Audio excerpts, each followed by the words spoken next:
The dust kicked up behind the wagon as it trundled down the winding dirt road toward Madisonville, Texas.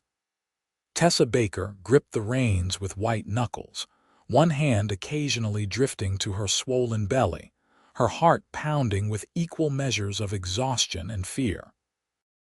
The year was 1875, and she was 7 months pregnant, alone, and desperate enough to seek refuge at the only place she had left in the world, her late uncle's ranch, a property she'd never even seen before. The journey from Philadelphia had drained what little money she had left after Frederick's betrayal. The man who'd promised her the world had disappeared once she'd told him about the baby, taking her modest savings with him and leaving her to face disgrace alone. With nowhere else to turn, she'd remembered her mother's stories about her brother's cattle ranch in Texas. The afternoon sun beat down mercilessly as Madisonville appeared on the horizon. The small frontier town looked nothing like the bustling city she'd left behind. A single main street lined with wooden buildings, a church steeple visible against the vast Texas sky, and people who stopped to stare at the unfamiliar woman driving the wagon alone. Tessa guided the exhausted horse through town, gathering her courage to ask directions to the Circle B ranch. An older man sitting outside the general store pointed her down a road heading west. "That's Baker land, 'bout 3 miles out," he said, eyeing her condition with thinly veiled curiosity. "Ain't seen old Jeremiah in town for some time, though. You kin?" "His niece," Tessa replied simply, not offering more as she flicked the reins. What the man didn't tell her, what she discovered as she approached the weathered arch marking the entrance to the Circle B, was that her uncle's ranch had changed hands. The property looked well maintained, cattle grazing in distant pastures, but the house ahead showed signs of recent renovation, fresh paint, new fence posts, smoke rising from the chimney despite the warm day. As she drew closer, a tall figure emerged from the barn, silhouetted against the setting sun. He moved with the easy grace of a man accustomed to hard work, stopping to watch her approach with a hand resting on his belt near a holstered pistol. Tessa halted the wagon, suddenly aware of how she must appear travel-worn, visibly pregnant, and entirely alone. Her carefully rehearsed explanation died on her lips as the man stepped forward. "You lost, madam." His voice carried across the yard, deep and cautious. "I'm looking for Jeremiah Baker," she called back, hearing the tremor in her own voice. "This is the Circle B ranch, isn't it?" The man approached, his features becoming clearer, a strong jawline shadowed with stubble, eyes the color of a summer sky, and a weathered Stetson pulled low over his brow. He couldn't have been more than 30. "It is," he confirmed, stopping beside the wagon. "But I'm afraid Jeremiah Baker passed on about 8 months ago. I'm Daniel Evans. I bought this place from the bank after it went to auction." The world seemed to tilt beneath Tessa. Her uncle, her last hope, was gone. She gripped the wagon seat to steady herself, fighting back tears. "Are you all right, madam?" Daniel asked, concern replacing caution in his expression as he took in her condition. "I'm Tessa Baker," she managed. "Jeremiah was my uncle. I didn't know.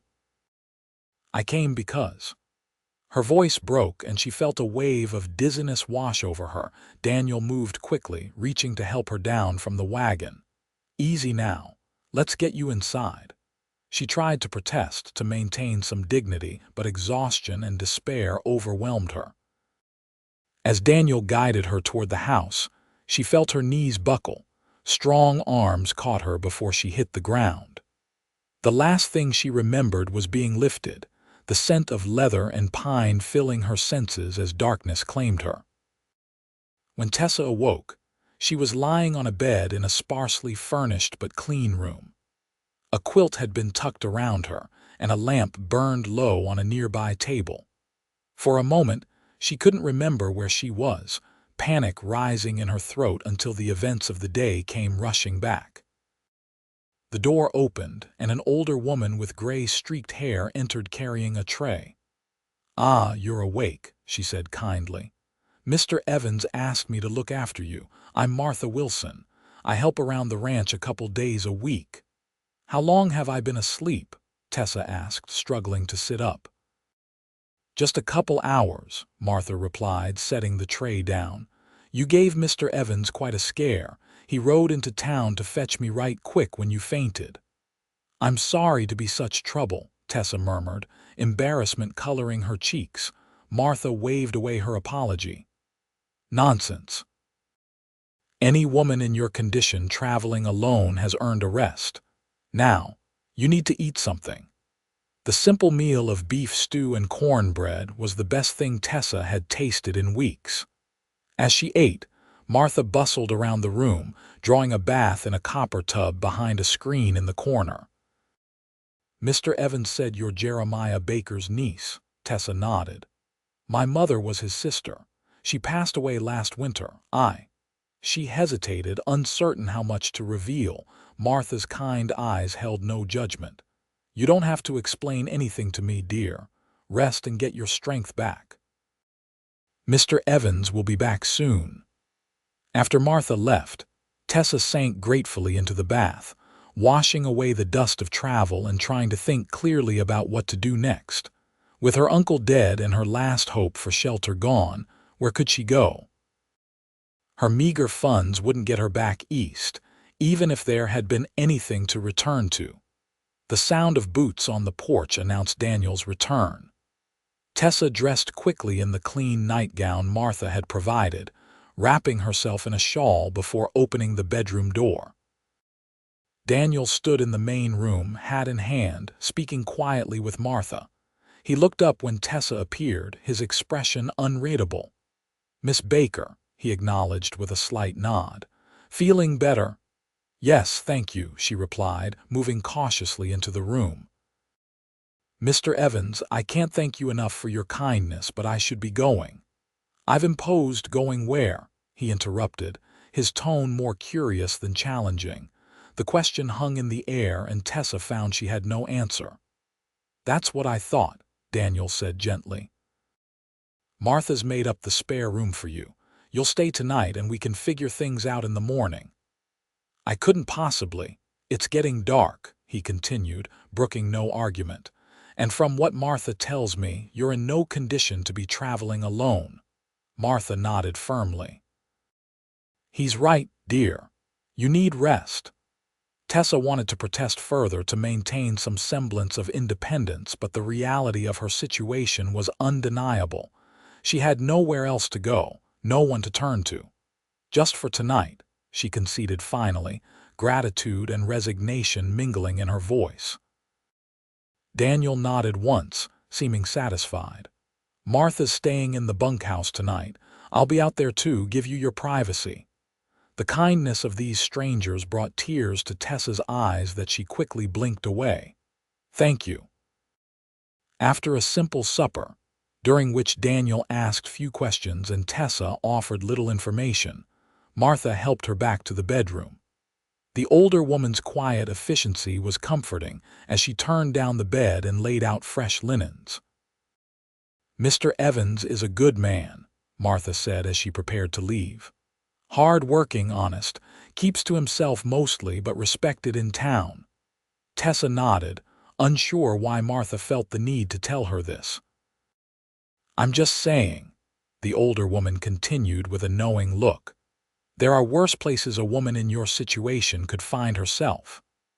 Before Tessa could respond, Martha bid her good night, leaving her alone with her thoughts and the soft sounds of the Texas night drifting through the open window. Morning came with the crowing of a rooster and the distant lowing of cattle. Tessa dressed in her travel-worn clothes, wishing she had something more presentable. Her other meager belongings remained in her trunk on the wagon. When she entered the kitchen, Daniel was already there, frying bacon and eggs on the cook stove. He looked up as she entered, nodding a greeting. "Martha had to head home to her husband," he explained, sliding a plate toward her. "Hope you don't mind my cooking." Not at all, Tessa replied, taking a seat at the table. Mr. Evans, about yesterday, Daniel, he corrected, joining her with his own plate. Mr. Evans makes me sound like my father. A small smile touched her lips. Daniel, then, I want to apologize for arriving unannounced. I had no idea my uncle had passed. Daniel studied her for a moment. How well did you know Jeremiah? I didn't, not really, she admitted. My mother left Texas when she married my father and moved to Philadelphia. She and Uncle Jeremiah exchanged letters occasionally, but I never met him. Then why come all this way? His gaze was direct but not unkind. Tessa looked down at her plate, struggling with how much to reveal. Circumstances. Changed in Philadelphia. I had nowhere else to go. Daniel said nothing for a long moment, and when Tessa looked up, she found him watching her with a thoughtful expression. Your husband? He asked finally, glancing at her belly. There is no husband, she admitted, lifting her chin slightly, prepared for judgment or scorn. Instead, Daniel merely nodded as if confirming something to himself. The father, gone. He left when he learned of the baby. Daniel's jaw tightened momentarily, but he made no comment on the absent man's character. Instead, he asked, What were you planning to do when you got here? I hoped my uncle might offer work, shelter until I could. Tessa trailed off, the hopelessness of her situation washing over her again. I don't know, it was a foolish plan. Not foolish, Daniel said quietly. Desperate maybe, but not foolish. They ate in silence for a few minutes before Daniel spoke again. What can you do? For work, I mean. Tessa straightened.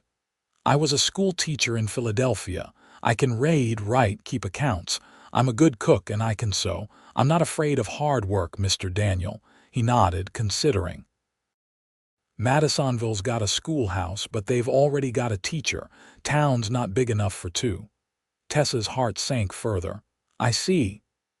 But I could use some help here, he continued, surprising her. Someone to keep the books, manage the house. Martha only comes twice a week and I'm no good at the domestic side of things. You're offering me a position? Tessa asked, hardly daring to believe it. Room and board plus a small wage, he confirmed. At least until the baby comes. After that we can reassess. It was more than she could have hoped for, yet Tessa hesitated. Why would you do this? You don't know me. Daniel's eyes met hers, serious and direct. Because Jeremiah Baker was a good man who gave me my first job when I came to Texas with nothing but the clothes on my back. And because that child needs a roof over its head. The words were simple but filled with quiet conviction. Tessa felt a weight lift from her shoulders, replaced by the first genuine hope she'd felt in months. Thank you, she said softly. I accept. Daniel nodded once, as if the matter was settled. Good. We'll bring in your things from the wagon. As they walked outside together, Tessa couldn't help but wonder what kind of man took in a pregnant stranger based on a debt of gratitude to her deceased uncle. But as she watched Daniel efficiently unloading her trunk, his movements sure and methodical, she realized it might not matter. For now, she had shelter, work, and time to plan her next steps. What she couldn't possibly know was how completely those plans would change in the months to come. The first week at Circle B Ranch established a routine that gave Tessa's days structure and purpose. She rose early, preparing breakfast before Daniel returned from his morning checks on the cattle. The kitchen ledgers and account books, neglected since Daniel had purchased the property, kept her busy through the mornings. In the afternoons, she turned her attention to the house itself. Though not neglected, it lacked the touches that transformed a building into a home. She found herself arranging the few personal items she'd brought with her mother's silver hairbrush on the dresser, a small collection of books on a shelf in the sitting room, embroidered pillowcases on the bed in the room that was now hers. Daniel was often absent during daylight hours, working with his small crew of 3 cowboys to manage the herd.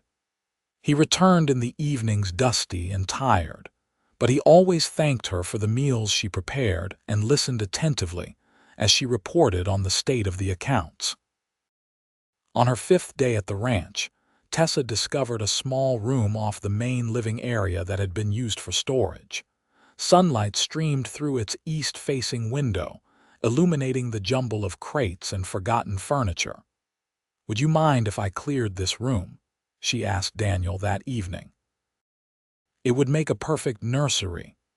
He looked up from his coffee, surprise evident on his features. "A nursery for the baby," she explained, suddenly uncertain. "I thought, that is, if we're to stay until after the birth." "Of course," he said quickly. "I just hadn't thought about what comes after. Do whatever you like with the room." The next day, Daniel enlisted Hank, his most senior ranch hand, to help clear the space. By afternoon, the room stood empty but for a sturdy oak rocking chair that Daniel insisted remain. "Was my mother's," he explained, running a hand over the smooth wooden arm. "Only thing I have left of hers." It was the first personal detail he'd shared, and Tessa felt oddly privileged. "It's perfect for the room," she assured him. As the days passed, Tessa found herself watching Daniel when he wasn't aware. There was something compelling about his quiet competence, the respect his men showed him, the gentleness he displayed with the horses. He never asked about the father of her child, never pressed her for details she wasn't ready to share, and she was grateful for his discretion. 2 weeks after her arrival, Martha Wilson came for her regular visit, bringing with her gossip from town and a basket of baby clothes.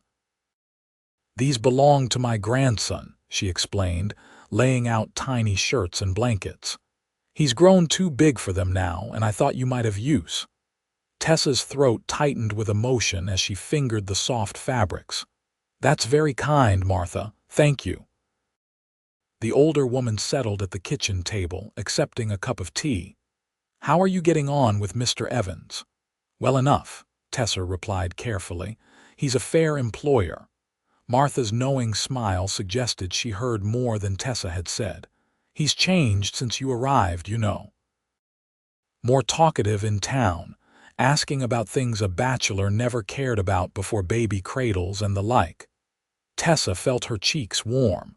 "He's simply being considerate." "MMHMM," Martha hummed, unconvinced. "And the way he watches you when you're not looking is just consideration too, I suppose." "Martha," Tessa exclaimed, flustered. "That's hardly appropriate.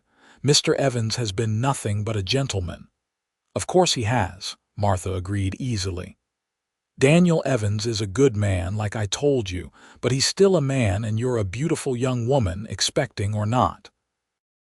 Tessa changed the subject, uncomfortable with the direction of the conversation and unwilling to examine her own growing awareness of Daniel as more than simply her employer.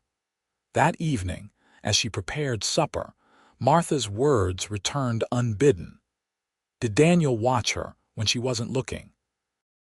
And why did the thought cause a flutter of something other than indignation in her chest? When Daniel arrived for the meal, he carried with him a small wooden cradle, its surfaces sanded smooth. "Found this in the barn," he explained, setting it down carefully. "Needs some paint maybe, but it's solid." Tessa ran her fingers along the curved edge, touched by the gesture. "It's lovely, Daniel, thank you." Their eyes met, and something passed between them, a moment of understanding, perhaps, or something deeper that neither was ready to name. The moment broke when one of the ranch hands, Tom, appeared at the door with news of a problem at the north pasture fence. Daniel excused himself, and Tessa was left alone with the cradle and the unfamiliar warmth spreading through her chest. As her pregnancy advanced, Tessa found herself increasingly limited in what she could do around the ranch. Daniel hired a young Mexican woman, Alina, to help with the heavier household tasks, but Tessa insisted on continuing to manage the accounts and prepare at least one meal daily. You need to rest, Daniel argued one afternoon when he found her kneading bread dough despite the August heat.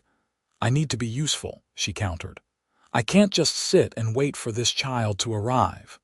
Daniel studied her for a moment, then nodded toward the door. Come with me, then. I want to show you something. Curious, Tessa followed him outside and toward the barn. Inside, in a stall near the back, lay a mare with a newborn foal nestled against her side. Born early this morning, Daniel explained softly as they watched the foal struggling to stand on wobbling legs. Her third. She knows just what to do. Tessa glanced up at him, understanding his unspoken message.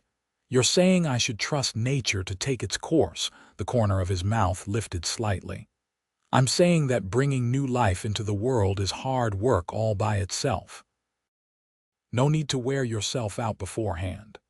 The simple wisdom in his words touched her, and Tessa found herself leaning slightly against his solid presence beside her. I'm scared, she admitted, voicing the fear for the first time. Daniel's hand came to rest gently on her shoulder. That's natural too, but you're not alone, Tessa, not anymore. The words, spoken with quiet certainty, wrapped around her like a blanket against the chill of her fears. They stood together watching the mare and foal until the sun began to set, neither feeling the need to break the comfortable silence that had settled between them. The following week brought change to the routine they'd established. A telegram arrived from the neighboring Collins ranch, requesting Daniel's assistance with a cattle drive that would take him away for at least 10 days. I don't have to go, Daniel said as they discussed the message over dinner. Not with your time so close. My time is still weeks away, Tessa assured him, even as anxiety fluttered in her chest at the thought of his absence. And you said yourself this drive could mean a good partnership with the Collins ranch. Daniel studied her face carefully. You're sure? I'm sure, she replied with more confidence than she felt. Elena will be here during the days and Martha has agreed to stay nights if needed. He nodded slowly. I'll leave Hank at the ranch. He knows to fetch the doctor if anything happens. The morning of Daniel's departure dawned clear and cool, a welcome break from the summer heat. Tessa rose early to prepare his traveling provisions, packing biscuits, jerky, and coffee with care. Daniel found her in the kitchen, her movements slower now with the weight of the child she carried. You didn't have to get up so early, he chided gently. I wanted to see you off properly, she replied, handing him the packed saddlebags. Be careful. I always am. He hesitated, then reached out to touch her cheek briefly. Take care of yourself and the little one. The gesture, so unexpected and tender, left Tessa speechless. She nodded, managing a small smile as he turned to leave. At the door, he paused. Tessa, he said, his back still to her, when I return, there's something I'd like to discuss with you. Before she could ask what he meant, he was gone, the sound of hoofbeats fading into the morning stillness. The days of Daniel's absence stretched interminably. Tessa kept busy with her usual tasks, but the house seemed emptier without his presence. Each evening, she found herself sitting on the porch, watching the horizon as if he might appear at any moment. On the 6th day, a late summer thunderstorm rolled in, bringing with it sheets of rain that turned the ranch yard to mud.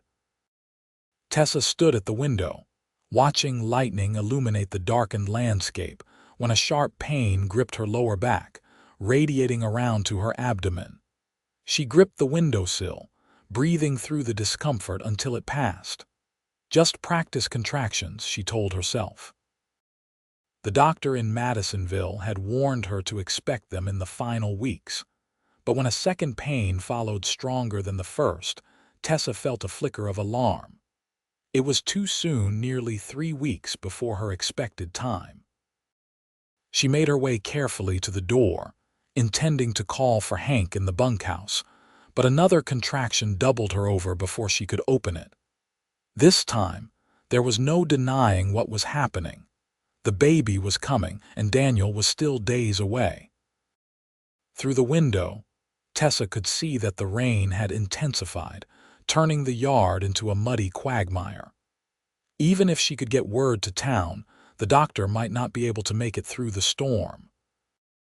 Fear threatened to overwhelm her, but Tessa forced it down, drawing on an inner strength she hadn't known she possessed.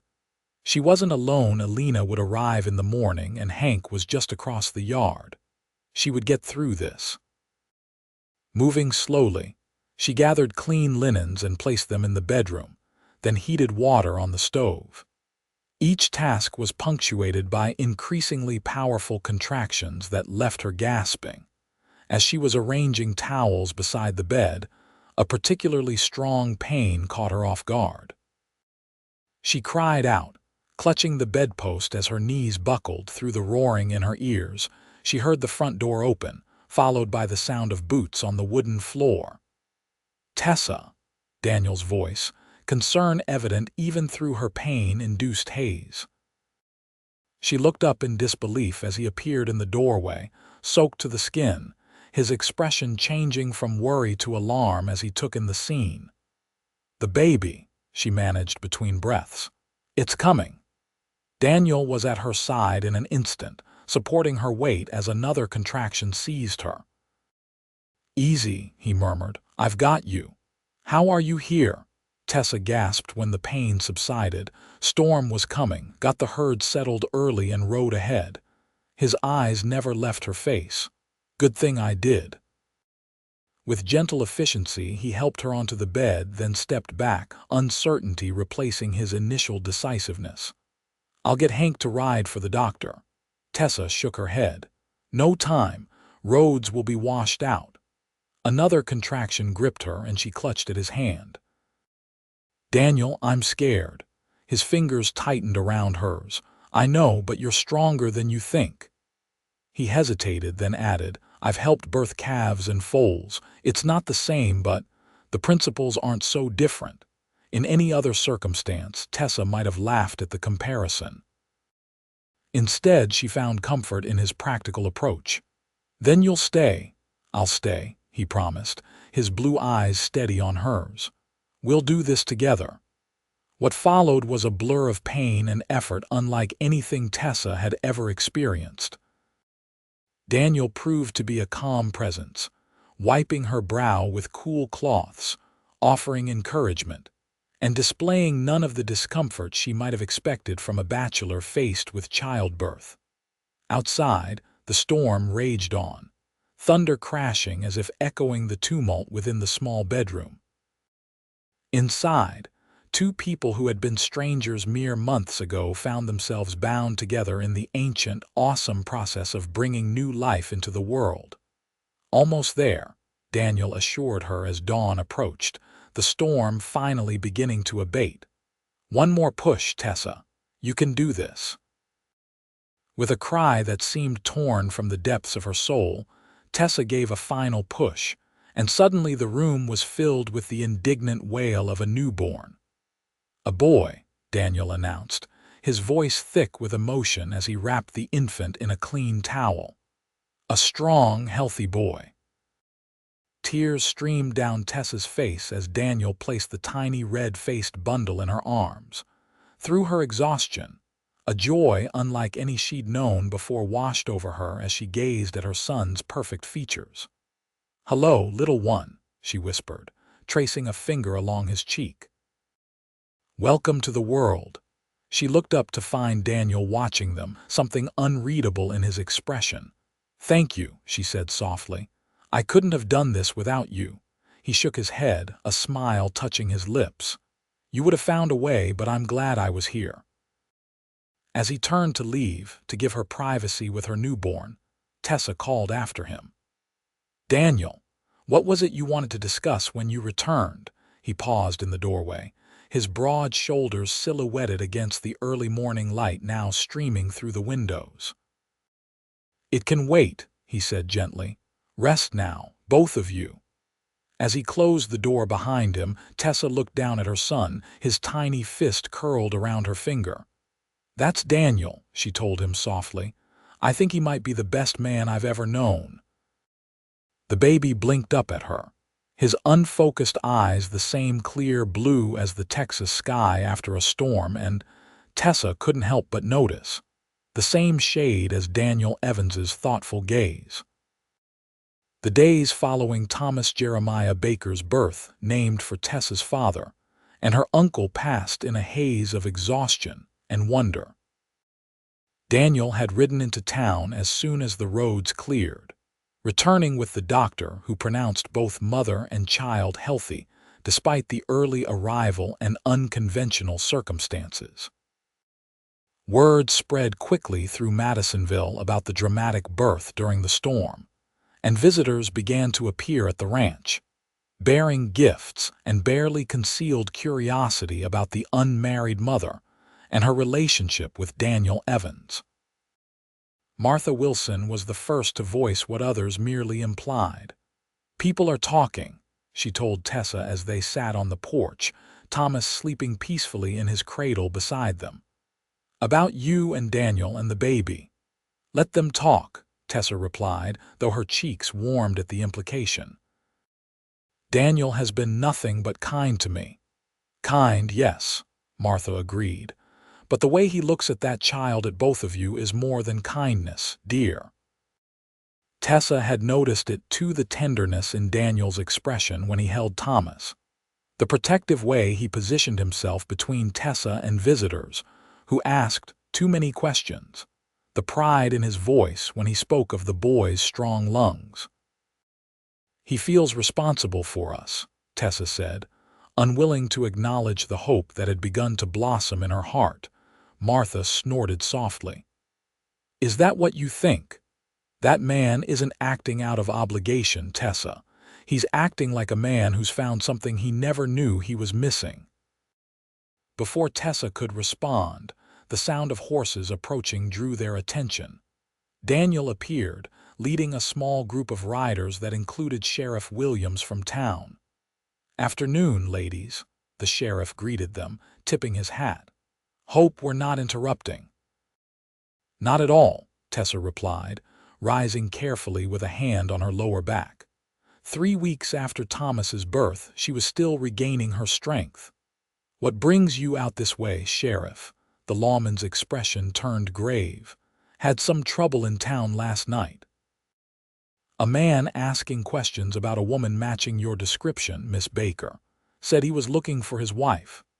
Tessa felt the blood drain from her face. "Frederick," she whispered, sinking back onto the porch chair. Daniel was at her side instantly, concern etched in the lines of his face. "You know this man, Frederick Blackwell," she confirmed, her voice barely audible. "Thomas's father," the sheriff nodded. "That's the name he gave. Well-dressed fellow, Eastern accent, said you ran off with his money and that he's come to take you home." Daniel's jaw tightened visibly. "And you believed him?" "I didn't say that," Sheriff Williams replied mildly. "Just reporting what the man claimed. Thought Miss Baker should know he's in town." Tessa's hands trembled as she reached for Thomas, lifting him from his cradle and holding him protectively against her chest. "He has no right to Thomas. He made that clear when he abandoned us." "He says different," the sheriff countered. "Says he's been searching for months, that you left a note saying you needed time to think but took funds from his accounts." The accusation hung in the air, and Tessa felt sick at the thought of how easily Frederick could twist the truth. He had always been persuasive, charming when it suited him. "That's not what happened," she said firmly, meeting the sheriff's gaze. "He took my savings and left the day after I told him I was expecting," he said. She faltered, the painful memory still raw. "He said he wasn't ready for a family and that I should take care of it before coming back to him." Daniel's hand came to rest on her shoulder, a silent gesture of support that gave her strength to continue. "I had nowhere to go, no family left in Philadelphia. I remembered my uncle's ranch here and used what little I had left to make the journey." Sheriff Williams studied her for a long moment, then nodded slowly. I figured it might be something like that. Man seemed too smooth, if you know what I mean. Relief washed over Tessa. Thank you for believing me. Didn't say I was taking sides, the sheriff clarified. Just wanted to warn you he's looking. He's staying at the hotel, says he'll be in town for as long as it takes to find you. After the sheriff and his deputies departed, a heavy silence fell over the porch. Martha excused herself tactfully, leaving Tessa alone with Daniel and the sleeping Thomas. You never told me about him, Daniel said finally, his voice carefully neutral. I tried to forget, Tessa admitted, stroking Thomas's downy head. Frederick was a banker's son. We met at a social gathering. He was charming, attentive. My mother had just passed, and I was vulnerable to his attention. Daniel listened silently as she continued, recounting her whirlwind courtship with Frederick, his promises of marriage, and his ultimate betrayal when she discovered she was carrying his child. I trusted him, she finished, unable to keep the bitterness from her voice. I believed every word. And now he's here, Daniel said, his expression thoughtful. What do you want to do? The question surprised her. In Philadelphia, men made decisions and women accommodated them. But here was Daniel, asking for her thoughts, her wishes. I won't let him take Thomas, she said firmly. Beyond that, I don't know. I have no legal claim to keep him away. Daniel was quiet for a long moment, his gaze fixed on the distant hills. When he finally spoke, his words changed everything.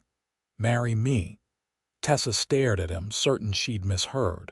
What? He turned to face her, his expression entirely serious. Marry me, Tessa. If you're my wife, he'll have no claim on either of you. Daniel, she began, but he cut her off gently. Before you answer, let me explain.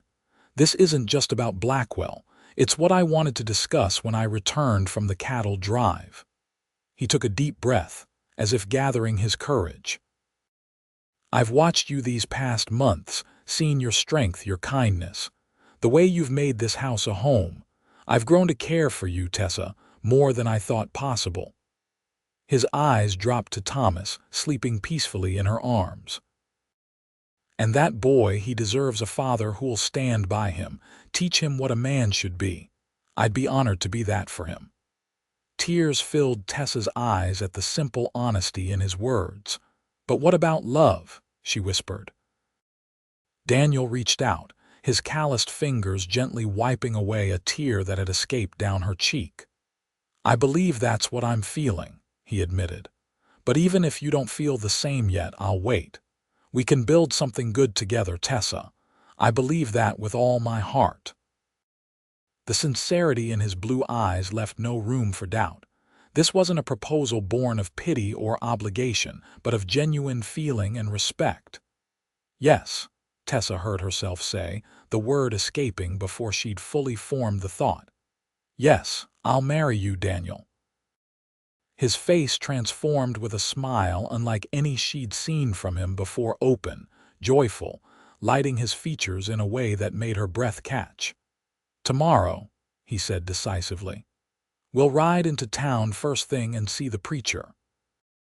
The suddenness of it all should have alarmed her, but Tessa felt only certainty. Tomorrow, she agreed, and when Daniel leaned forward to press his lips gently against hers, she knew with absolute clarity that this was right.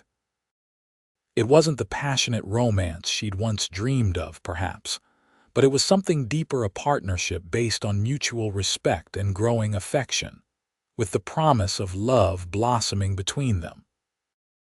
As the sun set over the Circle B ranch, casting long shadows across the land that would now truly be her home, Tessa Baker held her son close and allowed herself to believe in second chances. The town of Madisonville buzzed with excitement the following morning as Daniel and Tessa, with baby Thomas bundled securely, made their way to the small white church at the end of Main Street. Word of their impending marriage had spread faster than seemed possible, and curious onlookers lined the boardwalks to catch a glimpse of the couple.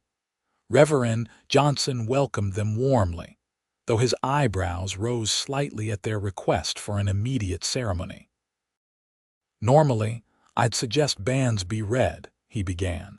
"Special circumstances, Reverend," Daniel interrupted smoothly. "We'd appreciate your understanding." The older man's gaze moved to Thomas, then back to the determined faces before him. After a moment's consideration, he nodded. 2 o'clock this afternoon, then. I'll need witnesses." "We'll be there," Daniel promised, his hand coming to rest protectively at the small of Tessa's back as they turned to leave. Outside, they nearly collided with a well-dressed man stepping onto the church porch. Tessa's breath caught as she recognized the handsome features, the perfectly trimmed mustache, the calculating blue eyes that had once made her heart flutter. "Frederick," she gasped, instinctively drawing Thomas closer.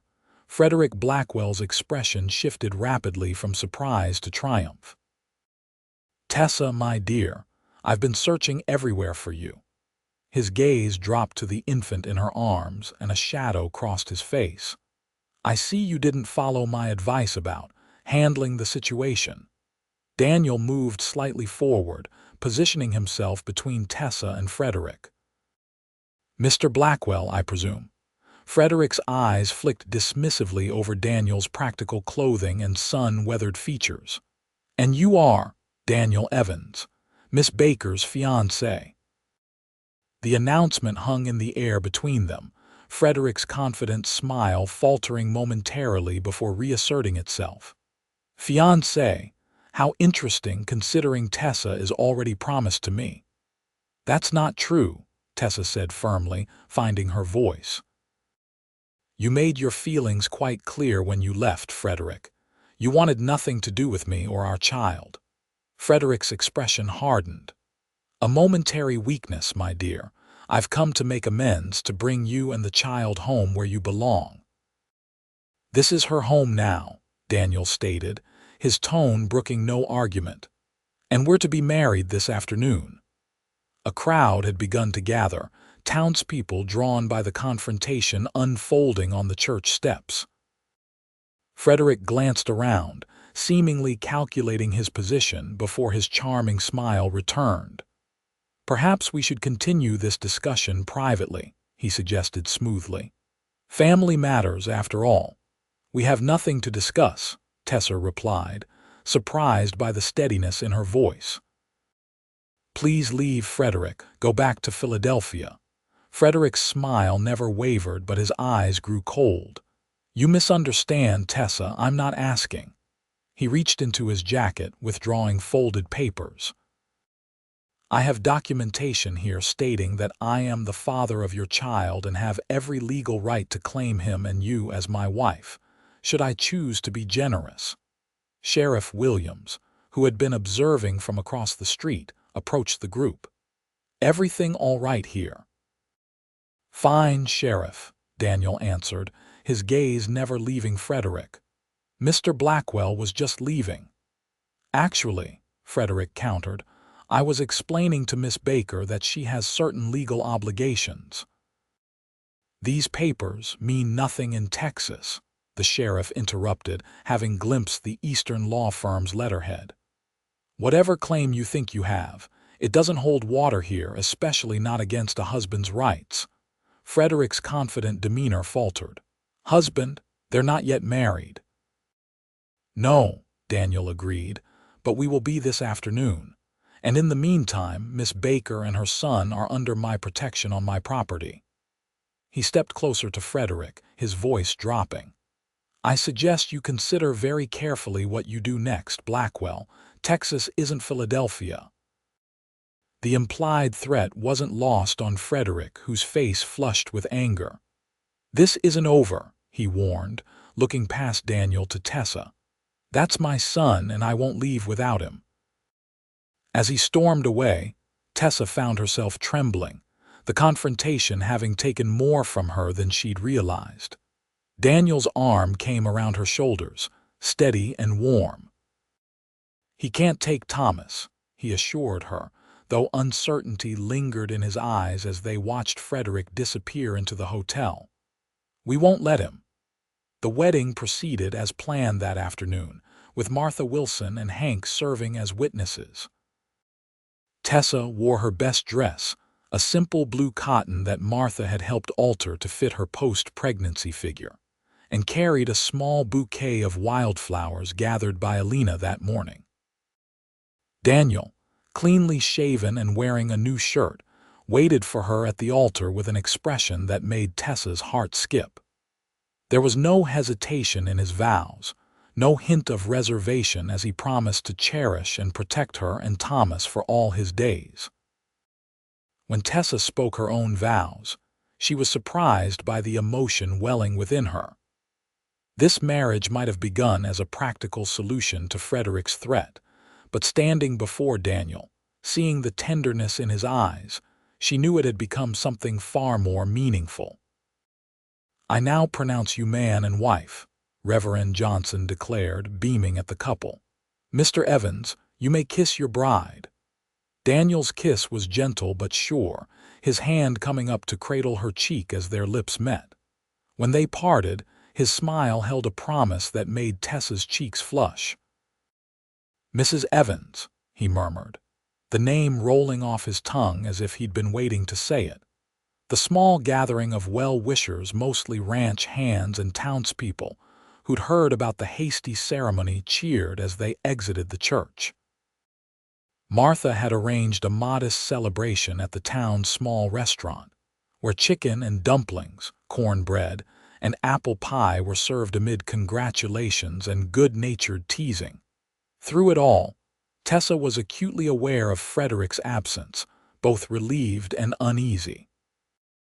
He wasn't a man to surrender easily, and his threat lingered in her mind even as she smiled and accepted the community's good wishes.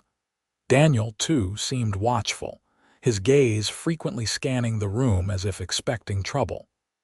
When Thomas began to fuss, he suggested they cut the celebrations short. "Best get the little one home," he said, his hand warm on Tessa's back. "It's been a long day for all of us." The journey back to the ranch was quiet, each lost in thought as the wagon rolled through the gathering dusk. Thomas slept peacefully between them, exhausted from the day's excitement.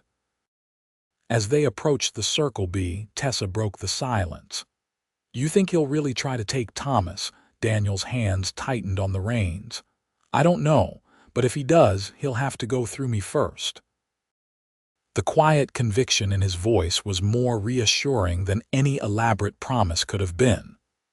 This was a man who meant what he said, who had already proven he would stand by her and her son.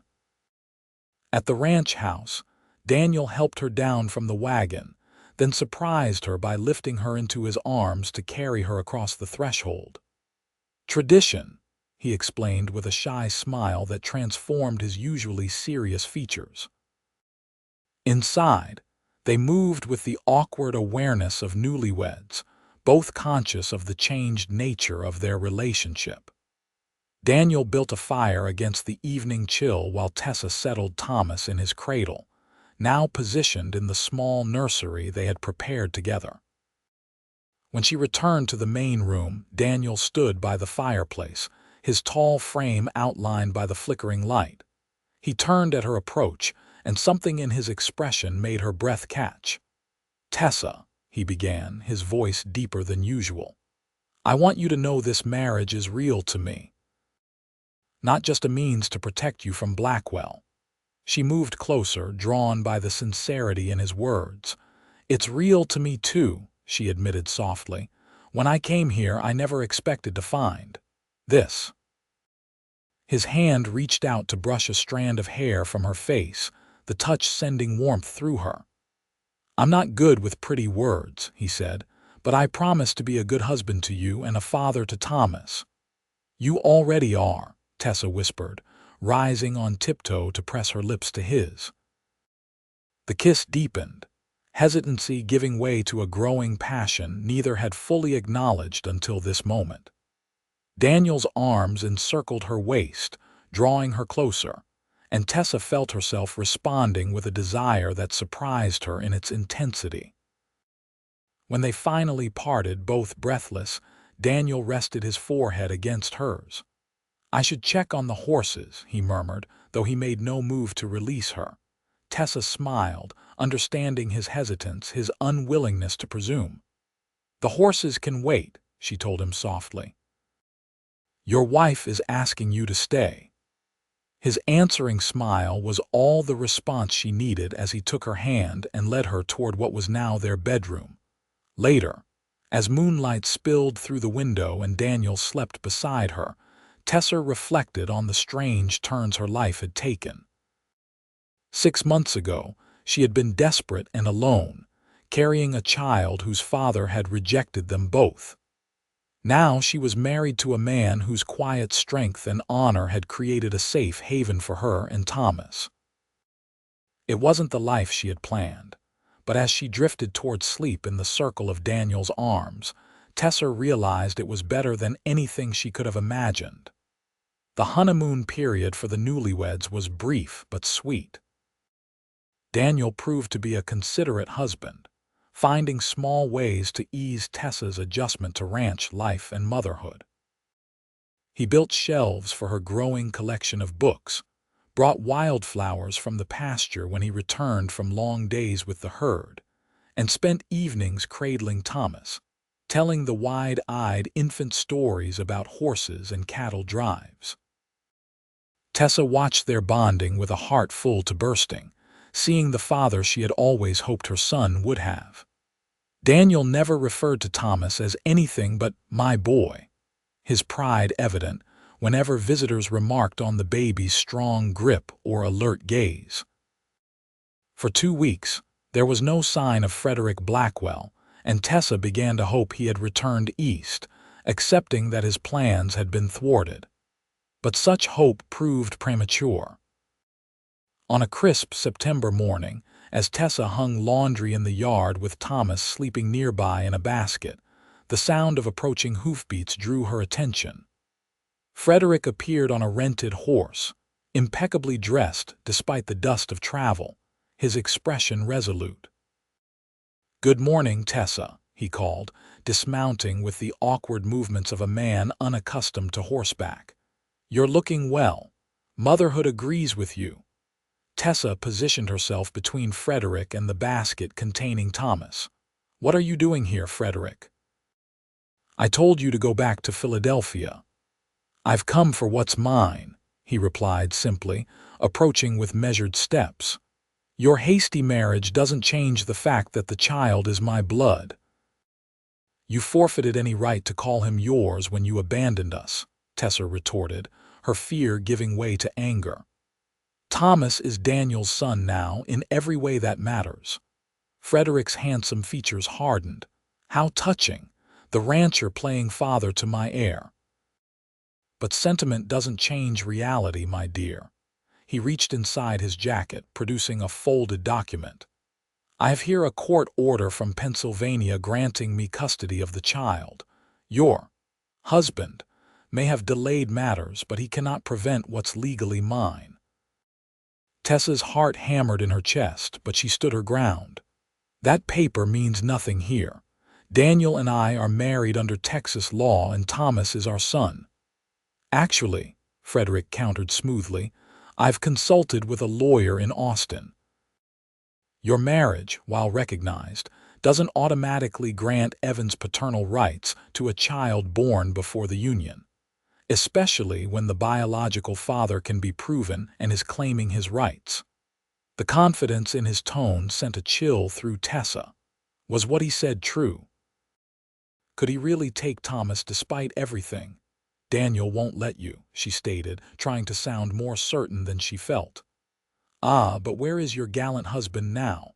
Frederick asked, glancing around the empty yard. "Working his cattle, I assume, miles from here." He took another step forward and Tessa backed toward the house, her mind racing. Daniel and the hands had ridden to the south pasture at dawn, planning to be gone most of the day. Elena wasn't due until afternoon. She was alone. "I'll scream," she warned, her voice stronger than she expected. Frederick laughed, the sound devoid of humor. "And who will hear you?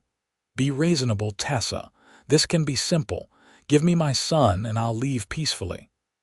"Never," she breathed, continuing her retreat toward the house where Daniel's rifle stood beside the door. Frederick's patience visibly thinned. "Don't be foolish. I am offering you a choice here, but I will take my son one way or another. Your cooperation would make things easier." "For whom?" came Daniel's voice from behind Frederick, startling them both. He sat atop his horse at the edge of the yard, rifle balanced casually across his lap, his expression deceptively calm. "Because it seems to me you're threatening my wife on my property, Blackwell. That doesn't strike me as making things easier for anyone." Relief flooded Tessa at the sight of her husband. "Daniel, it's all right, Tessa," he assured her, his eyes never leaving Frederick. "Take Thomas inside." Frederick's hand moved toward his waistband, where Tessa now noticed the outline of a small pistol. "This doesn't concern you, Evans." "It's between Tessa and myself." "That's where you're wrong," Daniel replied, dismounting smoothly, his rifle now held at the ready. "Anything concerning my wife and son very much concerns me." Tessa gathered Thomas from his basket, the baby blissfully unaware of the tension surrounding him, and moved quickly toward the house. As she reached the porch, she turned to see the two men facing each other in the yard, neither giving ground. "I have legal documentation," Frederick was saying, waving the papers. "The child is mine by blood and by law." "The law you're citing doesn't apply here," Daniel countered. "This is Texas, Blackwell. We have our own ways of settling family matters." Frederick's hand inched closer to his concealed weapon. "Are you threatening me, Cowboy?" "I'm telling you to leave my family alone," Daniel stated simply. "Go back east. Find another woman to charm, another family to build. This one isn't available." For a moment it seemed Frederick might draw his pistol, his face flushed with thwarted anger. Then, surprisingly, he laughed a sharp, bitter sound. "You think this is about family?" he asked incredulously. "About some misguided paternal instinct. I couldn't care less about the brat." The casual cruelty of his words made Tessa gasp, even as a part of her wasn't surprised. Frederick had never wanted their child, had made that abundantly clear. "Then why?" Daniel demanded, his grip on the rifle unwavering. Frederick's smile was cold.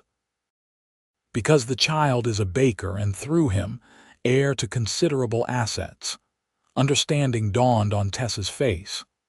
"Uncle Jeremiah's estate," she whispered. "Precisely," Frederick confirmed.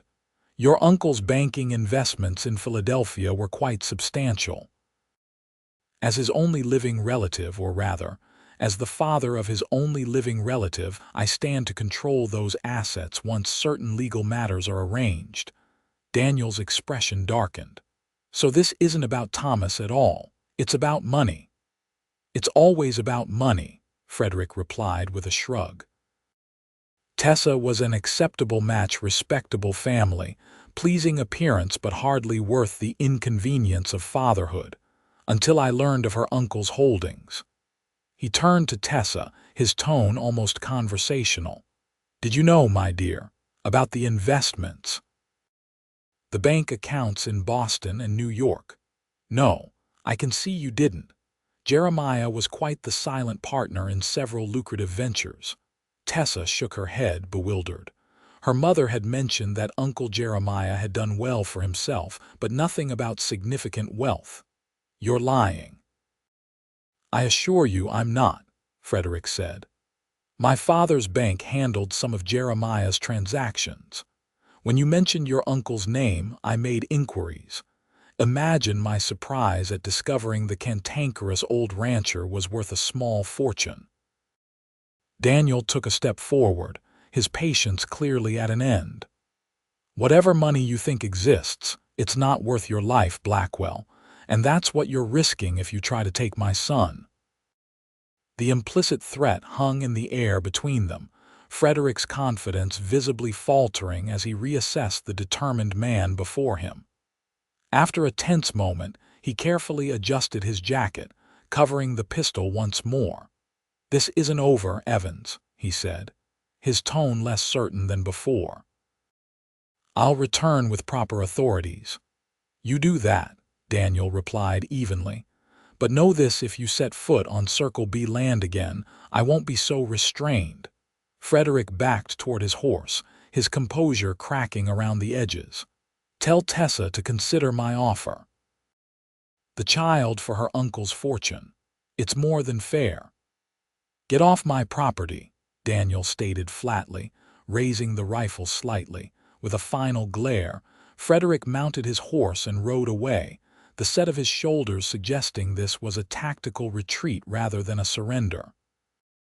Once he was out of sight, Daniel lowered his rifle and turned toward the porch where Tessa stood clutching Thomas.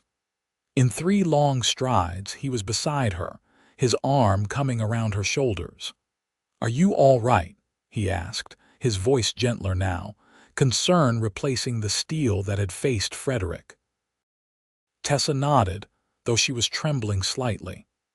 "How did you know to come back?" "Had a feeling," Daniel admitted, guiding her inside.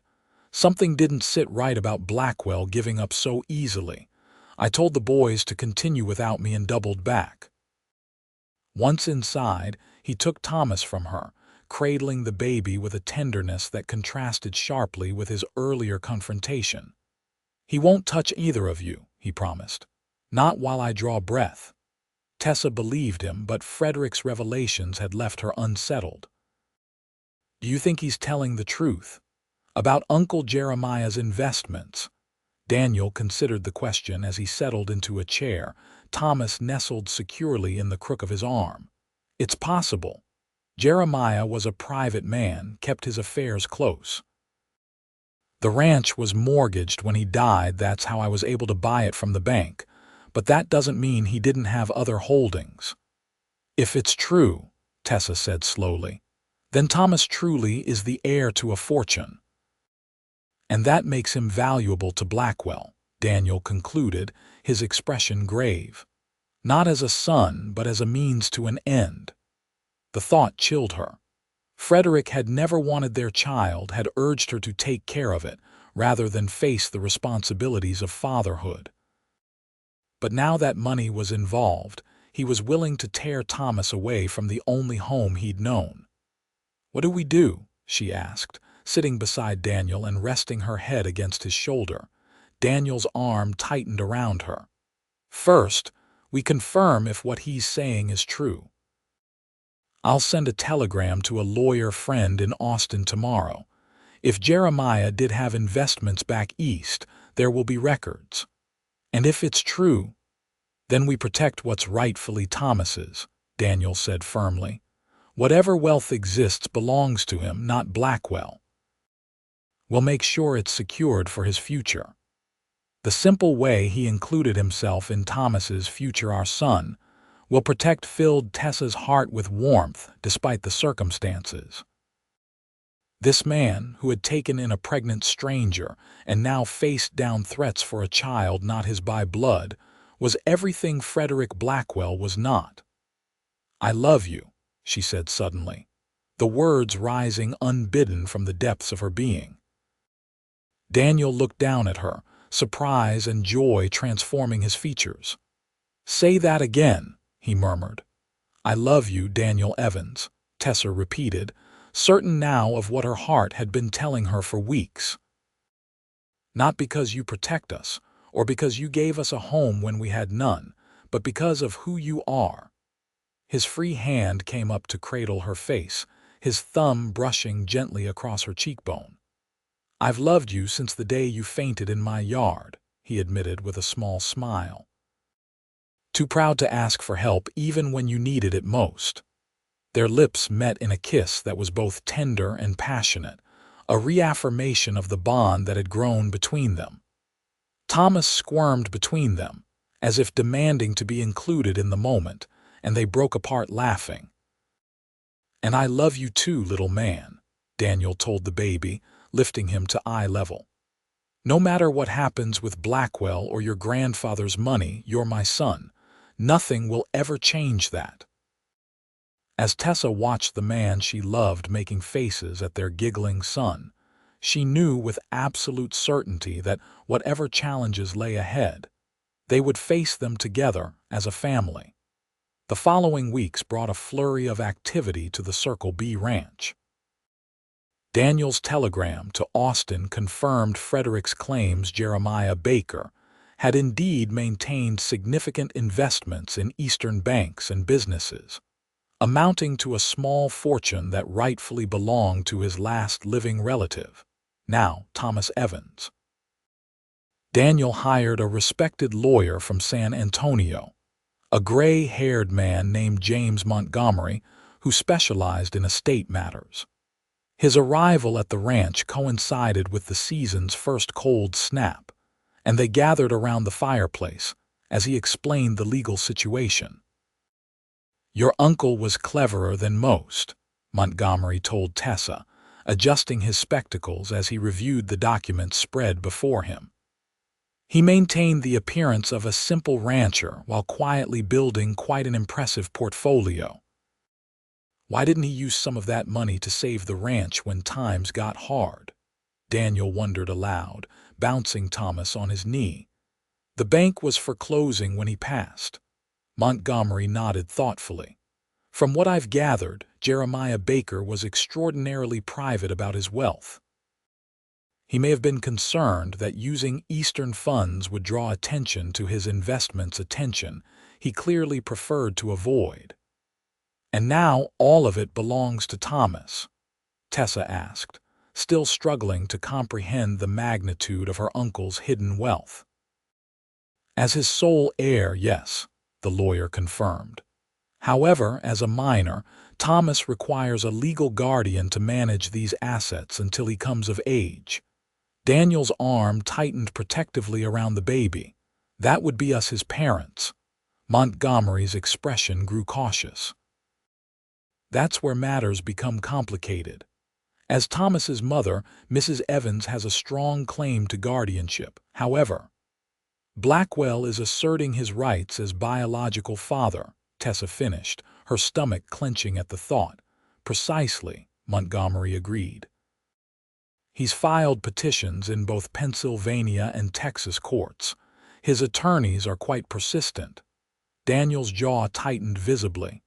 "He doesn't care about Thomas. He just wants control of the money." "Unfortunately, the courts may not see it that way," Montgomery explained gently. "Mr. Blackwell is presenting himself as a concerned father seeking to reunite with his son. His lawyers are painting quite the sympathetic picture." "But Daniel has been Thomas's father in every way that matters," Tessa protested, reaching for her husband's hand. "Frederick abandoned us both." Montgomery nodded sympathetically. "And that will work in your favor. But Mr. Blackwell is claiming he never intended permanent abandonment, that he simply needed time to prepare for fatherhood, and that you left without giving him that chance." The twisting of truth into lies made Tessa's blood boil. "That's not what happened." "I believe you," Montgomery assured her. "But courts often favor biological ties, especially when the male party is financially stable and presents himself as reformed and eager to fulfill his paternal duties." "So what do we do?" Daniel asked, his expression determined. "How do we protect our son?" Montgomery gathered his papers thoughtfully. "We build the strongest case possible. Character witnesses, evidence of your stability as a family, proof of Mr. Blackwell's initial rejection of his responsibilities." He paused, his gaze moving between them. "And there is one more option that might strengthen your position considerably, Mr. Evans." "What's that?" Daniel asked. "Legal adoption," Montgomery stated. "If you were to formally adopt Thomas with Mrs. Evans's consent as his mother, it would establish parental rights that would be much harder for Mr. Blackwell to challenge." Daniel and Tessa exchanged glances, a wordless communication passing between them. How soon can we begin that process? Daniel asked without hesitation. Immediately, Montgomery replied, a small smile touching his lips at their unity. I've taken the liberty of preparing the initial paperwork. As October gave way to November, the adoption proceedings moved forward, and life on the Circle B settled into a new rhythm. Daniel divided his time between ranch work and legal meetings in town, always returning with updates that he and Tessa discussed late into the evening after Thomas was asleep. Frederick remained in Madisonville, taking a room at the hotel and becoming a regular fixture at the town's saloon. His initial charm had begun to wear thin with the locals, who increasingly sided with Daniel and Tessa as rumors of his true motives spread. Sheriff Williams made a point of riding out to the Circle B every few days, ostensibly to check on the family but really to assure them that he was keeping an eye on Blackwell. "Man's getting desperate," he reported one evening, accepting a cup of coffee from Tessa. "Running low on funds from what I hear. Been trying to secure loans against the Baker assets, but Montgomery's injunctions are preventing it." Daniel nodded grimly. "Good. The longer this drags on, the more it costs him. Just be careful," the sheriff warned. "Desperate men do desperate things." His words proved prophetic the very next day. Tessa was alone at the ranch, Daniel having ridden into town for a meeting with Montgomery when she heard a wagon approaching. Expecting Alina, she was alarmed to see Frederick driving, another man beside him whom she didn't recognize. Quickly, she locked the doors and took Daniel's rifle from its place beside the fireplace, positioning herself near the window where she could see the yard. Frederick approached the porch confidently, his companion hanging back near the wagon. "Tessa," he called, "I know you're in there. I just want to talk." "Leave, Frederick," she shouted through the closed door. "Daniel isn't here, but he'll be back any minute." A laugh reached her ears. "We both know that's not true. I watched him ride into town myself. He won't be back for hours." The realization that Frederick had been watching the ranch sent a chill through Tessa. "I have a rifle," she warned, "and I know how to use it." This was only partially true. Daniel had shown her the basics, but she'd never fired at anything more threatening than a target. "Don't be dramatic," Frederick replied, his tone condescending. "I'm simply here to see my son. Surely you can't object to that."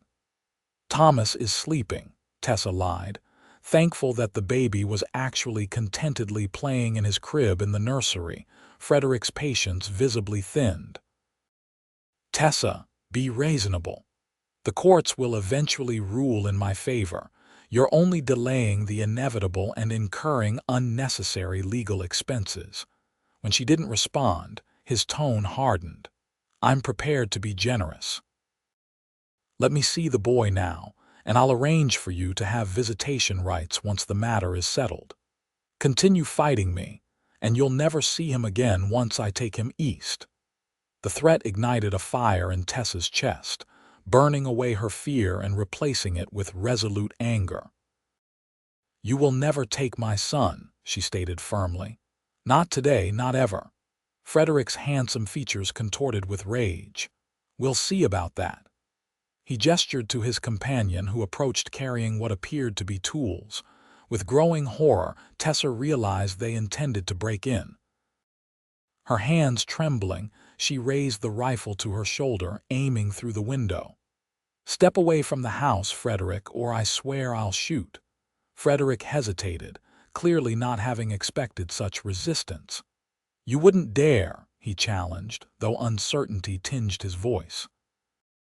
Tessa fired, the shot deliberately high but close enough that both men ducked instinctively. The recoil nearly knocked her down, but she steadied herself, working the lever to chamber another round just as Daniel had shown her. "The next one won't miss," she called out, projecting a confidence she didn't entirely feel. Frederick and his companion exchanged glances, then retreated hastily to their wagon. "This isn't over, Tessa," Frederick shouted as they prepared to leave. "Not by a long shot." Only when the wagon had disappeared down the road did Tessa allow herself to sink to the floor, the rifle across her lap, her heart pounding. Thomas, startled by the gunshot, began to cry, and she forced herself to her feet to comfort him. "It's all right, my love," she whispered, lifting him from his crib. "Mama won't let anything happen to you." By the time Daniel returned, she had composed herself, though the rifle remained within reach as she prepared supper. One look at her face told him something had happened, and he listened in tight-lipped silence as she recounted Frederick's visit. "That's it," he said when she'd finished, his voice deadly calm. "We're ending this. Now." The next morning, Daniel rode into town alone, returning hours later with a grim satisfaction evident in his bearing. "It's done," he told Tessa simply. "Frederick Blackwell won't be bothering us again." "What did you do?" she asked, both curious and slightly alarmed. Daniel pulled her close, pressing a kiss to her forehead. "Nothing illegal, if that's what you're worried about. I simply made him an offer he couldn't refuse." When Tessa raised an eyebrow questioningly, Daniel elaborated. "Montgomery helped me draft an agreement. In exchange for Frederick relinquishing all claims to Thomas, legal and biological, and returning to Philadelphia immediately, we've agreed to set up a one-time payment from Jeremiah's estate." "You paid him off?" Tessa asked, uncertain whether to be relieved or outraged. "I bought his absence," Daniel corrected. "The amount is substantial enough to appeal to his greed, but small enough that Thomas's inheritance remains largely intact." "And he agreed?" Tessa couldn't quite believe Frederick would surrender so easily. Daniel smiled grimly. "He did once the sheriff mentioned that breaking and entering, not to mention attempted kidnapping, could result in significant jail time in Texas. The fact that Montgomery had gathered several witnesses from Philadelphia willing to testify about his abandonment of you also helped persuade him." Relief washed over Tessa like a cleansing rain. "So it's really over. Thomas is safe." "Frederick signed the papers renouncing all parental claims," Daniel confirmed. "And Montgomery filed my adoption petition this morning. Soon Thomas will legally be an Evans in name as well as in heart." Tessa threw her arms around Daniel's neck, tears of joy and relief spilling down her cheeks. "Thank you," she whispered, "for everything." Daniel held her close, his own eyes suspiciously bright. "No need for thanks between family," he murmured into her hair. "You and Thomas are my life now. I'd do anything to protect you both." The final legal matters were settled by Christmas, the adoption papers arriving like a gift on December 23rd. The Circle B was decked with evergreen boughs and red ribbons, the scent of Tessa's baking filling the house as they celebrated their first holiday as a legal family. Thomas, now nearly 6 months old and beginning to sit up on his own, was the center of attention, cooed over by Martha Wilson and Alina, who had become regular fixtures in their lives. "Never seen a happier baby," Martha declared, bouncing Thomas on her knee. "Or a prouder papa," she added with a knowing glance at Daniel, who was indeed watching his son with undisguised adoration.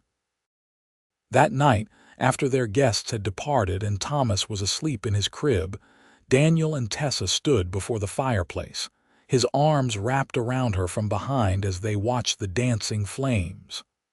"I have something for you," Daniel said softly, reaching into his pocket. "An early Christmas gift." He placed a small wooden box in her hands. Opening it, Tessa gasped at the delicate gold locket nestled inside. "It's beautiful," she breathed, lifting it from the box. "Open it," Daniel encouraged. Inside were 2 tiny photographs, one of Thomas, his baby face bright with laughter, and one of Daniel, his usually serious expression softened into a gentle smile. So you'll always have your men close to your heart, Daniel explained, his voice husky with emotion. Tessa turned in his arms, rising on tiptoe to kiss him with all the love that filled her being. "It's perfect," she whispered against his lips, "just like our family." As the fire crackled and winter winds whistled around the sturdy walls of their home, Tessa reflected on the journey that had brought her to this moment. She had arrived at Circle B desperate, alone, and afraid, with nothing but hope and the child growing within her. What she had found was beyond anything she could have imagined: a home, a husband who loved her, and a future bright with promise for their son. Outside, the first snowflakes of winter began to fall, blanketing the Texas landscape in pristine white. Inside the warmth of the ranch house, the Evans family, united by choice rather than blood, stronger for the challenges they had faced together, celebrated the greatest gift of all: love that had blossomed in the most unexpected of circumstances. Spring arrived at the Circle B ranch with a riot of bluebonnets carpeting the fields and new calves tottering alongside their mothers in the pastures. Thomas, now 10 months old, was crawling everywhere, keeping Tessa constantly on her toes as she managed the household and assisted Daniel with the ranch accounts, which had grown more complex with the addition of Jeremiah's investments. Under Montgomery's guidance, they had established a trust for Thomas's inheritance, with Daniel and Tessa as trustees until he came of age. A portion of the proceeds funded improvements to the ranch: a new barn, better breeding stock, modern equipment that made the work more efficient. "Uncle Jeremiah would approve, I think," Tessa remarked one evening as she and Daniel reviewed the ledgers at the kitchen table. "Using his money to build something lasting for Thomas." Daniel nodded, his pen moving steadily across the column of figures. "The Circle B will be a legacy he can be proud of someday. If he wants it," Tessa added thoughtfully, "he might choose a different path." Daniel looked up, his expression softening as it always did when discussing their son. "Whatever he chooses, we'll support him. That's what parents do." The simple statement, delivered with such certainty, reminded Tessa yet again of how fortunate she was in her husband. Daniel had embraced fatherhood completely, his patient guidance and unconditional love shaping Thomas's world in ways Frederick Blackwell never could have. As if summoned by their thoughts, Thomas's babbling came from the nursery, followed by his increasingly familiar call. "Da da da." Daniel set aside his pen immediately, a grin spreading across his features. "Duty calls," he said, rising to fetch their son. Tessa watched him go, her heart full. Over the past months, their marriage had deepened from its pragmatic beginnings into a partnership of genuine love and respect. Daniel was no longer simply the man who had offered shelter. When she needed it most, he was her confidant, her lover, her best friend. When he returned with Thomas perched on his hip, both wearing identical expressions of contentment, Tessa knew with absolute certainty that she had found her place in the world. "Someone's hungry," Daniel announced, passing Thomas to her. "And getting heavier by the day, I swear." "Growing strong like his papa," Tessa replied, settling Thomas in her lap. The baby immediately reached for the spoon on the table, his coordination improving daily. Daniel watched them for a moment, an unreadable expression crossing his features. "I've been thinking," he said finally, resuming his seat. "A dangerous pastime," Tessa teased, handing Thomas a wooden block to distract him from the ledger. Daniel smiled, but his eyes remained serious. "Thomas is getting bigger, more active. This house is starting to feel small." Tessa nodded in agreement. The ranch house, while comfortable, had been built for a bachelor or small family. With Thomas mobile and their collection of belongings growing, space was becoming limited.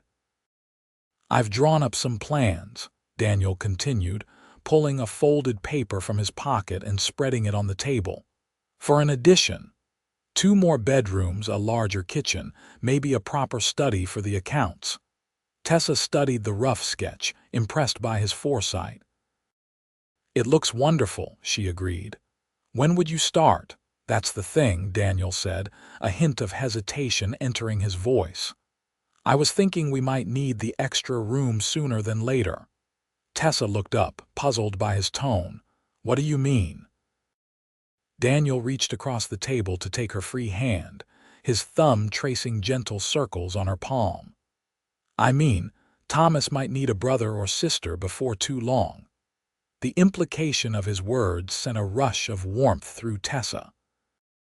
"Daniel Evans," she said softly, "are you saying what I think you're saying?" His blue eyes, so often guarded when they first met, now shone with open love and hope.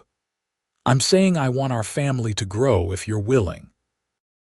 I'm saying Thomas has brought us so much joy, I can only imagine what another child would add." Tears pricked at Tessa's eyes, happy tears that reflected the fullness of her heart. "I would like that very much," she whispered. Thomas, sensing the emotion in the room, patted Tessa's cheek with his chubby hand, babbling excitedly as if adding his own approval to the discussion. Daniel laughed, reaching out to ruffle the boy's dark curls. "I think he's in favor too." That night, after Thomas was asleep, their lovemaking held a new dimension of tenderness and purpose. The thought that they might be creating a new life together, a sibling for Thomas born of their love, added depth to every touch, every whispered word of affection. "I never thought I could be this happy," Tessa confessed afterward, nestled against Daniel's chest, his heartbeat strong beneath her ear. "When I arrived here, I was just hoping for shelter until Thomas was born. I never imagined finding a family." Daniel finished for her, his hand tracing lazy patterns on her bare shoulder. "Finding you," she corrected, pressing a kiss to his chest. "You made this a home, Daniel. You made us a family." He was quiet for a moment, his thoughts seemingly far away. "You know," he said finally, "I bought this ranch thinking it was just land and cattle, something to build on my own, away from the memories back in Kansas." Tessa propped herself up on an elbow, studying his face in the moonlight spilling through the window. "You never talk about Kansas. About your family there." Daniel's expression grew somber. "Not much to tell. Father died when I was 14. Mother remarried a man who made it clear there wasn't room for me once I was grown. Left at 17, worked my way south, took whatever jobs I could find." "That's how you met Uncle Jeremiah?"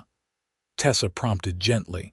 Daniel nodded, a small smile touching his lips at the memory. "Found me sleeping in his barn one winter night. Instead of running me off with a shotgun, he offered me work. Said any young man willing to travel that far for opportunity deserved a chance." "He sounds like a good man," Tessa said, understanding better now Daniel's earlier comment about repaying a debt to her uncle. "He was," Daniel agreed. "Taught me everything I know about ranching. When he died, I'd saved enough to make an offer on the place, but I never expected." He trailed off, his arm tightening around her. "I never expected you to show up and change everything." Tessa smiled, settling back against him. "For the better, I hope." "For the better," he confirmed, pressing a kiss to the top of her head.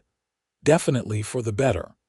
Construction on the house addition began in early summer, the sound of hammering and sawing becoming a constant backdrop to their days. Daniel hired men from town to help with the work, supervising closely to ensure it met his exacting standards. "It has to last," he explained when Tessa teased him about checking every nail and joint. "I'm building this for our future, for our children and maybe someday their children." The thought of generations of Evances living on the Circle B, of Thomas growing up to perhaps raise his own family on this land, filled Tessa with quiet joy. It was a legacy. Neither she nor Daniel had been given this sense of permanence, of belonging, but one they were determined to create for their children. By late July, the framework of the addition was complete, the new rooms taking shape along the eastern side of the original structure. Tessa found herself lingering in what would become the nursery, imagining a cradle beside the window, sunlight streaming across the wooden floor. It was in this room, still open to the elements as the roof was being finished, that she felt the first fluttering sensation low in her belly, a movement so slight she might have imagined it, except that it came again, stronger this time. Her hand flew to her abdomen, a gasp escaping her lips as realization dawned. The slight roundness she had attributed to Martha's excellent cooking, the fatigue that seemed to dog her steps lately, the strange cravings for pickles with her breakfast, all of it suddenly made sense. "Tessa." Daniel's voice came from the doorway, concern evident in his tone. "Are you all right?" She turned to him, her face radiant with wonder. I think we may need this nursery sooner than we planned." Daniel crossed the room in 3 long strides, his expression changing from concern to dawning hope as her meaning registered. "Are you saying?" Tessa nodded, tears of joy filling her eyes. "I haven't seen the doctor to confirm, but I'm almost certain we're going to have a baby, Daniel." His whoop of joy echoed through the unfinished room as he lifted her off her feet, spinning her in a careful circle before setting her down gently. "When?" he asked, his hands coming to rest reverently on her still small belly. "February, I think," Tessa estimated, "though I can't be certain yet." Daniel knelt before her, pressing his ear against her abdomen as if he might hear the tiny life growing within. "Hello in there," he whispered. "This is your pa speaking. We're mighty glad you're joining us." Tessa laughed, her fingers threading through his hair. "You're going to be wonderful with this baby, just as you are with Thomas." Daniel looked up, his eyes shining with emotion. "I want to be the father I never had," he said simply, "for both our children." The depth of feeling in his words touched Tessa's heart.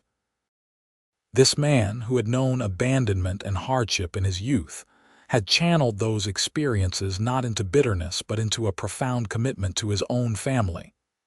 "You already are," she assured him, bending to kiss him softly. "The best father any child could wish for." The news of Tessa's pregnancy spurred the builders to greater efforts, and by September, the addition was complete enough for them to move Thomas into his new room, larger and brighter than the nursery he had occupied since birth. "What do you think, little man?" Daniel asked as they settled Thomas into his new bed. A sturdy wooden structure Daniel had crafted himself, with sides high enough to prevent falls but low enough for the growing boy to climb out when he was ready. Thomas, now walking confidently and beginning to string together simple words, bounced on the mattress with evident delight. "My room," he declared, his vocabulary expanding daily. "That's right," Tessa agreed, arranging his favorite toys on a shelf within reach. "Your very own big boy room." As Thomas explored his new domain, Daniel slipped an arm around Tessa's waist, his hand coming to rest on the now visible swell of her pregnancy. "And next door will be the baby's room," he murmured. "Though I think we should wait to decorate until we know if it's a brother or sister for Thomas."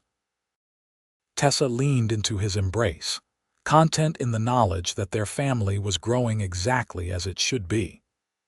The past year had brought challenges and joys in equal measure, but through it all, the love between them had only deepened, creating a foundation strong enough to weather any storm. The final months of 1876 passed in a blur of activity as they prepared for both the coming winter and the new addition to their family.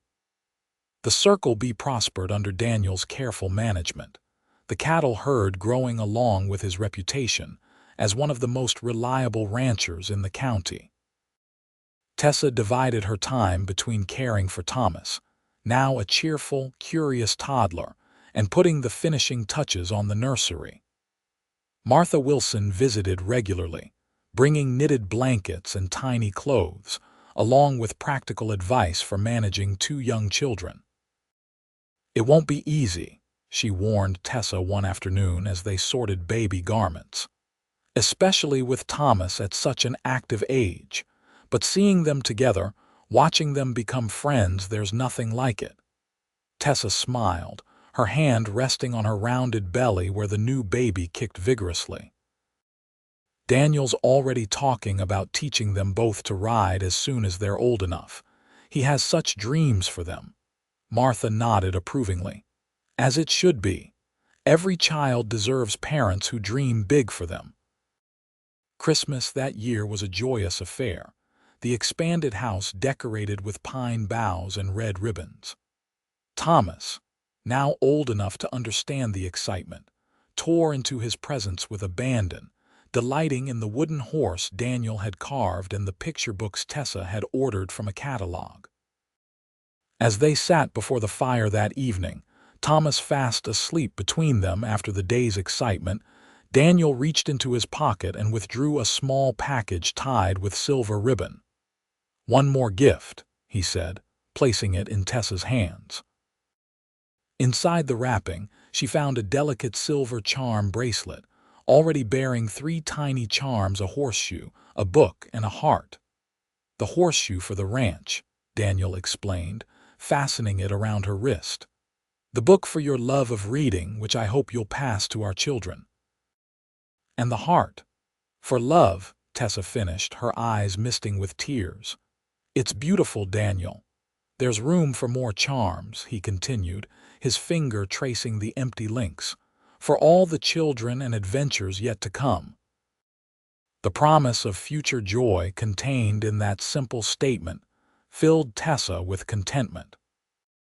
From the ashes of heartbreak and abandonment had risen something precious, and enduring, a love that continued to grow. A family built on choice rather than obligation, and a home where every member was cherished. February 14, 1877, Valentine's Day, dawned cold and clear, the morning sun casting long shadows across the frost-covered ranch yard. Tessa woke early, a persistent ache in her lower back signaling that the baby might not wait much longer. She moved carefully so as not to wake Daniel, slipping from their bed to check on Thomas, who still slept soundly in his room across the hall. At nearly 18 months, he was a sturdy, active toddler with Daniel's blue eyes and Tessa's dark hair, his personality a delightful blend of curiosity and affection. As she stood watching her firstborn sleep, another pain wrapped around her middle, stronger than before, and Tessa knew with certainty that today would be the day their second child arrived. Unlike the fear that had accompanied Thomas's birth, she felt only a calm readiness. This time, she was prepared. Dr. Wilson had been alerted to expect a summons. Martha was ready to come care for Thomas, and Daniel had been keeping a horse saddled in the barn for quick departure. Making her way to the kitchen, Tessa began preparing breakfast, pausing occasionally to breathe through the increasingly insistent contractions. By the time Daniel joined her, alerted by the smell of coffee and bacon, she had set the table and was calmly stirring a pot of oatmeal. "Morning," he greeted, bending to kiss her cheek. Then, noticing her slightly strained expression, "Everything all right, the baby's coming," she told him simply. "No rush yet, but you should probably ride for the doctor after breakfast." Daniel's eyes widened, his hand automatically reaching for her belly. "Are you sure? Should you be up cooking?" Tessa smiled at his concern. "I'm fine for now. It helps to keep moving in the early stages, but I think today's the day." With remarkable restraint, Daniel limited himself to insisting she sit while he finished breakfast preparations, though his anxious glances betrayed his growing excitement and concern. Thomas joined them shortly, rubbing sleep from his eyes, and climbing into Daniel's lap with practiced ease. "Papa," he declared happily, reaching for a piece of bacon. "Morning, Cowboy," Daniel replied, dropping a kiss on the boy's tousled head. "Today's a big day. Your brother or sister is coming to meet you." Thomas considered this information with the seriousness only a toddler can muster. "Baby?" he asked, patting Tessa's belly as he had been taught. "That's right," Tessa confirmed, wincing slightly as another contraction began. "The baby in Mama's tummy is ready to come out and play with you." After breakfast, Daniel rode for town while Tessa arranged Thomas's favorite toys in the sitting room and prepared the birthing chamber with Martha's help, the older woman having arrived moments after Daniel's departure. "How are you feeling, dear?" Martha asked, laying out clean linens and filling a basin with warm water. "Ready," Tessa replied truthfully. "Nervous but ready. This time feels different somehow." Martha nodded, understanding. "Second babies often come quicker and you know what to expect now. That helps." The morning passed slowly, Tessa alternating between walking to ease her discomfort and playing quietly with Thomas, who seemed to sense the importance of the day in his own way, staying close to her side and bringing her his favorite wooden animals as if offering comfort. Dr. Wilson arrived shortly after noon, Daniel following anxiously in his wake. The doctor's examination confirmed what Tessa already knew: the baby was well positioned and making steady progress toward arrival.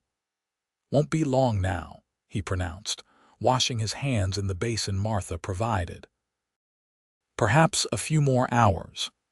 Daniel took charge of Thomas, carrying the boy out to see the horses in an effort to distract him from his mother's increasing discomfort. Through the window, Tessa could see them in the barn doorway, Daniel pointing out the new foal while Thomas clapped with delight. The sight of them together, her strong, gentle husband teaching their son with such patience, brought tears to her eyes. Or perhaps it was simply the intensifying labor that made her emotional. Either way, Tessa found herself overwhelmed with gratitude for the family they had built. As the afternoon waned, the contractions strengthened, becoming more difficult to breathe through. Martha settled Thomas with Alina in the kitchen, well away from the birthing room, while Daniel returned to Tessa's side, his solid presence a comfort as the pain peaked and receded in increasingly powerful waves. "You're doing wonderfully," he murmured, supporting her as she walked slowly around the room during a brief respite. "Just like last time." "Last time you were delivering cattle in a thunderstorm," Tessa reminded him with a strained smile. "This is much more civilized." The labor progressed more rapidly than with Thomas, and as dusk fell, Dr. Wilson declared it was time. Daniel moved to leave, as was customary for men during childbirth, but Tessa caught his hand. "Stay," she asked simply. "Please." The doctor raised an eyebrow but made no comment as Daniel positioned himself behind Tessa, supporting her back as she began the final stage of bringing their child into the world. The next hour was a blur of effort and encouragement, Daniel's steady voice in her ear giving her strength when her own seemed to falter. And then, with a final push and a cry that seemed to come from her very soul, their second child slipped into the world. "A girl, Doctor," Wilson announced, his voice warm with satisfaction as the infant's indignant wail filled the room.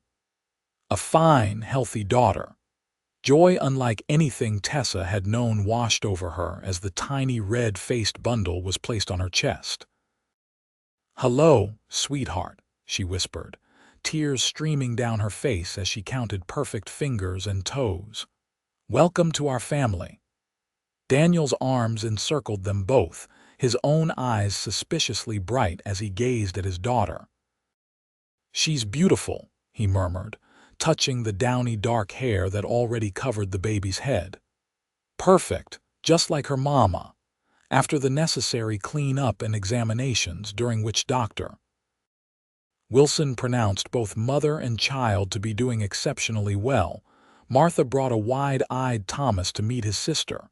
"Baby?" he asked, climbing carefully onto the bed beside Tessa. "Yes, darling," she confirmed, adjusting the blanket so he could see the tiny face. "This is your sister. Her name is Anna Elizabeth." Named for both their mothers, Anna Elizabeth Evans had entered the world on the day dedicated to love, a fitting arrival for a child born of the deep bond between her parents. Thomas studied the baby solemnly for a long moment, then reached out one finger to touch her cheek. "My sister," he declared with the certainty of ownership, causing the adults to exchange amused glances. "That's right," Daniel confirmed, settling beside them on the bed so that the four of them were nestled together like puzzle pieces finding their fit. "Your sister, our daughter, our family." As twilight deepened outside the windows of the Circle B ranch, the Evans family gathered in the warmth of the bedroom that had witnessed both struggle and joy, the circle of their love expanding to include this new life. Tessa, cradling Anna while leaning against Daniel's solid strength, with Thomas curled trustingly against her side, knew that she had found what once seemed impossibly out of reach, a home where she belonged completely, a love that grew stronger with each passing day, and a family bound together not merely by blood but by choice and commitment.